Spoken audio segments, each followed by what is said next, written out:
je dis juste, il a intérêt à clarifier sa situation. Pour lui d'abord, parce que c'est une année quand même super importante et il y a une Coupe du Monde au bout. Alors forcément, hein, évidemment, on en est très très loin de cette Coupe du Monde. Donc mon propos, c'est pas de dire qu'il ne sera pas à ce niveau-là, à ce moment-là. Mais voilà, il a quand même intérêt à bien se mettre rapidement dans cette saison cruciale. Et puis pour Monaco aussi, ça serait important parce que Monaco, s'ils vendent Mbappé, il y aura peut-être les moyens aussi de recruter, je sais pas, un autre grand attaquant. Mais le fait est que plus le cas Mbappé tardera à se régler, plus le grand attaquant, il y en aura moins sur le marché.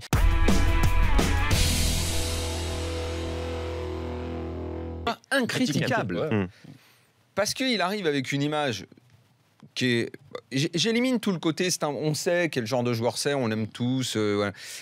Parce que c'est un mec qui, chaque match, il fait son match, quoi, on va dire. Il donne le maximum. Même, et ce qu'on demande à un sportif dans n'importe quelle discipline, c'est de donner le maximum. Il est la plupart du temps bon. On sait que c'est pas un crack. Donc, finalement, quelque part, on n'attend pas de lui qu'il fasse basculer les matchs, même s'il le fait régulièrement. C'est assez rare ce genre de joueur-là. Je suis content de le voir à l'OM parce que j'aime l'histoire qu'il raconte en venant à Marseille. Je ne sais pas, moi, puisque je crois savoir que c'est un de tes avis, si ce sera le vrai neuf de l'OM ou s'ils vont prendre un mec soi-disant plus fort que lui et il sera à nouveau rangé dans le côté. Parce qu'en plus, il a une sorte d'étiquette dans un gros club. Je suis un remplaçant. Ouais, comme il l'était d'ailleurs à Monaco derrière Falcao et Mbappé. C'est curieux comme étiquette.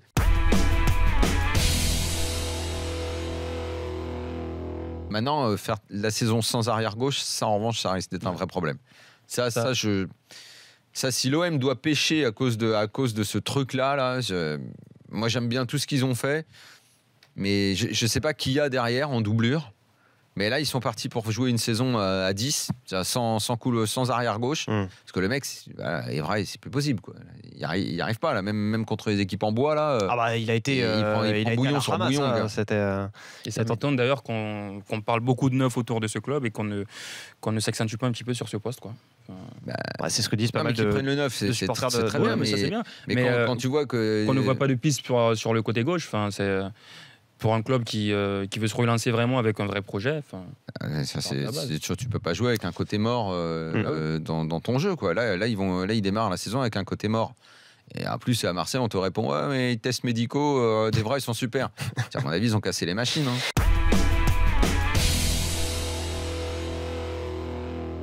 Et par rapport à ce qu'a dit Alpha, il y a une part de vrai et puis il y a peut-être une part qui est en cours. On va parler de professionnalisation. La professionnalisation, elle est en cours. C'est aussi pour ça qu'Oscar Garcia a été choisi, parce qu'il est rigoureux. Il vient avec les méthodes qu'il a connues à Salzbourg. Sur le plan purement sportif, c'est en cours. C'est sur le plan administratif pour moi que le train de la modernisation est complètement passé. Roland Romeyer, principalement d'ailleurs, Roland Romeyer a voulu garder un club franco-français. Il n'a pas voulu faire appel à des investisseurs au fil des années. Aujourd'hui, le club se rend compte qu'il va avoir besoin d'investisseurs. Donc un dossier a été monté. Mais quand on monte un dossier pour faire venir des investisseurs, comme le dossier qui a été confié à la banque Lazare, eh bien, ça prend 4 à 6 mois pour monter le dossier.